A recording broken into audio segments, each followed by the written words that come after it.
Finished scraping the gum off that lounger or what? Everything right now feels so out of reach. You always land on your feet, bro. You're Jaime. You know one thing I can say about DC that I cannot say about Marvel?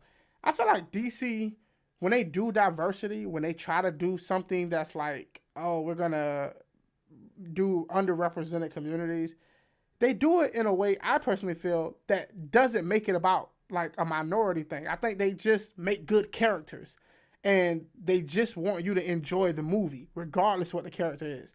But Marvel tends to have to want to remind you or beat you over the head about a particular hero or villain being of a different gender or race.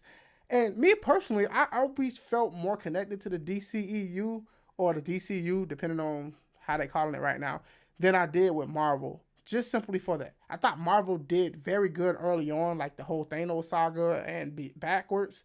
They did very good. And then they started getting more and more into the whole social justice aspect of it. But it kind of took me away from it. But I felt like even though DC wasn't making as good movies, to me, I felt like they were at least trying to focus on just entertainment. They don't get out much. I just want to rap. Jenny? Guard that with your life, but do not open it. You went in to get us jobs, and all you brought back was a hamburger? Okay, I don't think it's a burger. You haven't looked? What the hell is that? How did you get it to do that? I think he likes me. This is the weirdest thing ever to me, right? Like, imagine you at home, relaxing, doing your thing, having a normal life, and then one of your family members come home, and they come home and they have this weird thing that you've never ever seen before. Then it starts to light up and act weird, like it's otherworldly. Do you just stand around and be like, oh, like, I don't know, I don't understand? My first instinct is to get the hell away from it as fast as possible. But you know, I'm just being picky. But you know, How did you get it to do that? I think he likes me. now the screaming comes. You know, as it should.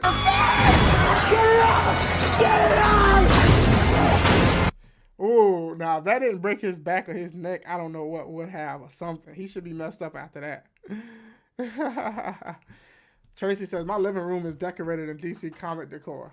More power to you. Like I said, I'm always be a bigger DC fan as far as the actual movies than I am a Marvel fan. Even though I felt like Marvel gave us some very good movies up until after Thanos. Jaime. This ain't what you want. This ain't what you want. This ain't what you want. That was good, yo. I like the aspect of his transformation happening amongst a group of people. A lot of times when you have superheroes, they kind of go through their transformation alone. It's like it's more so a secret that they cannot tell their family and tell their friends about because they're afraid that their villains might come after them or they might get hurt in the process, so they might not understand. But I think it's going to be an interesting aspect of this movie that right out of the gate, some of his closest family or friends actually know that he's a superhero, or, you know, so that kind of changes the dynamic a little bit, because what they can do is, instead of making it seem like I got to keep this thing a secret, it can be how the family interacts with this new development that their family member is going through, and what are their advice and how are they trying to guide them? Are they holding him back? Are they trying to get him to do things he don't want to do? Like, it's a whole different way of trying to develop this story. What the? Host acquired. Who said that? Okay, it's gonna be okay!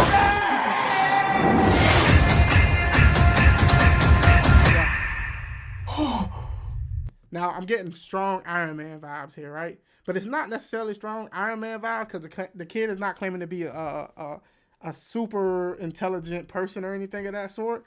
It's kind of more so of the vibe that you get from Shazam. It's like, I'm just a regular guy or regular kid, and bam, I'm endowed with these amazing gifts and power.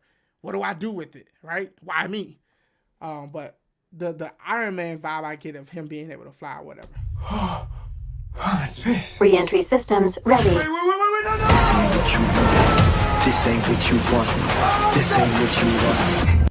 Seen this before, you know, with Iron Man. Iron Man went up all the way up into the atmosphere, maybe space, or I don't know if he actually went to space.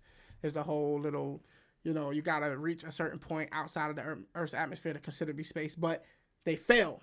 And he fell and he got saved at the last second. So we saw this before. So this right here isn't that much original. Oh. What is going on? I just wanna rock. It's called the Scarab. It's some kind of world-destroying weapon. It's designed to protect its host. This ain't what you want. Sometimes it does what you want, and sometimes it doesn't. Body out of here. I think I cut a bus in half.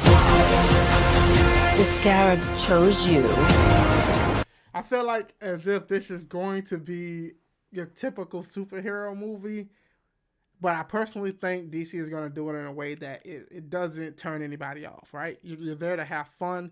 You're there to follow along the story. You might see some superhero tropes here and there, but ultimately they're trying to tell an intriguing story about a new hero. One thing I'm concerned about when I see a lot of these superhero movies is you get a lot of the CGI where nobody puts a helmet on anymore. Nobody has to suit up and put actual suits on. It's all just CGI nanotechnology to where it just comes over their body and they can summon their suit whenever or however they want it to. To me, it's just getting a little old. I kind of prefer my superheroes to have to actually gear up.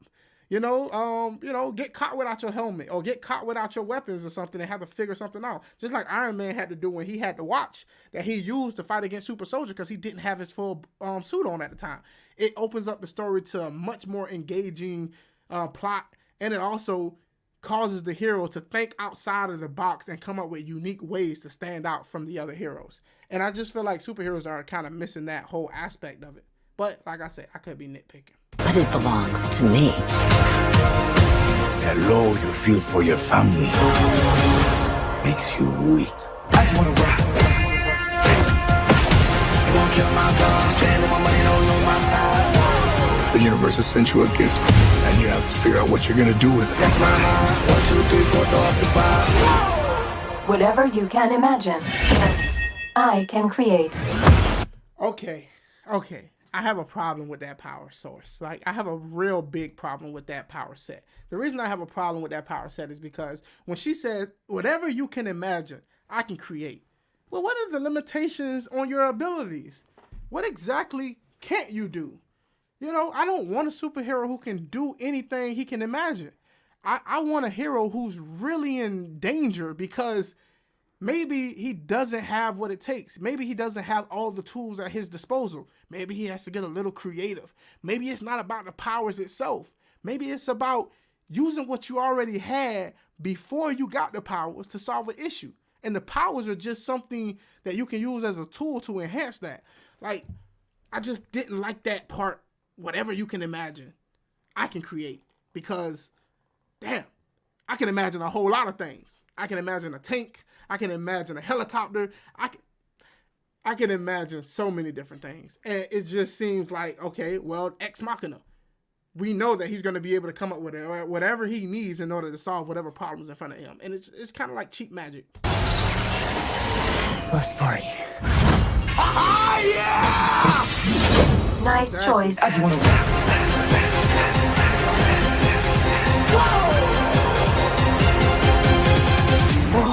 It's like Batman stuff. Batman's a fascist. I just wanna rock. August 18, y'all. August 18. You know, I've never really been a reader of the Blue Beetle comics, so it's not too much I can say to critique it from a perspective of how the comics actually are. But I will say that I believe that I'm interested in the movie. I'm interested in the film. I didn't see anything that would necessarily make me say, nope, clearly don't want to see it at all. I'm willing to give it a chance. Not only because it's from DC and not Marvel, but also it seems lighthearted and fun. I'm interested because I know that they're trying to go on a different path with the DC. So I'm willing to give this one a shot and give it a chance. Hopefully I can go. It seems like a movie you can take your family to, your friends with, and y'all can have a good time. But with all movies, there are going to be good things and bad things. You just have to wait to see what it's like. But if I had to give a Hobby Lobby ranking to that actual clip, I'm going to give it a 7 out of 10. I think mostly good, but there were a few things that had me a little concerned about it. The Iron Man vibe, the I can do whatever you imagine, and also the whole just CGI situation of like gearing up. But other than that, everything else seemed perfectly fine. I'm really interested to see how they're going to play his whole family scenario knowing about his powers. So y'all let me know what you think. Will y'all go see the Blue Beetle? Do you think that they did a great job with the commercial? We'll see. Thanks for watching. If you enjoyed the video, subscribe for more. If you would like to get access to exclusive content, consider becoming a member or a patron at patreon.com/thehobby-lobby. You can also continue the conversation by joining the Hobby Lobby Discord. You can find all the links in the description below.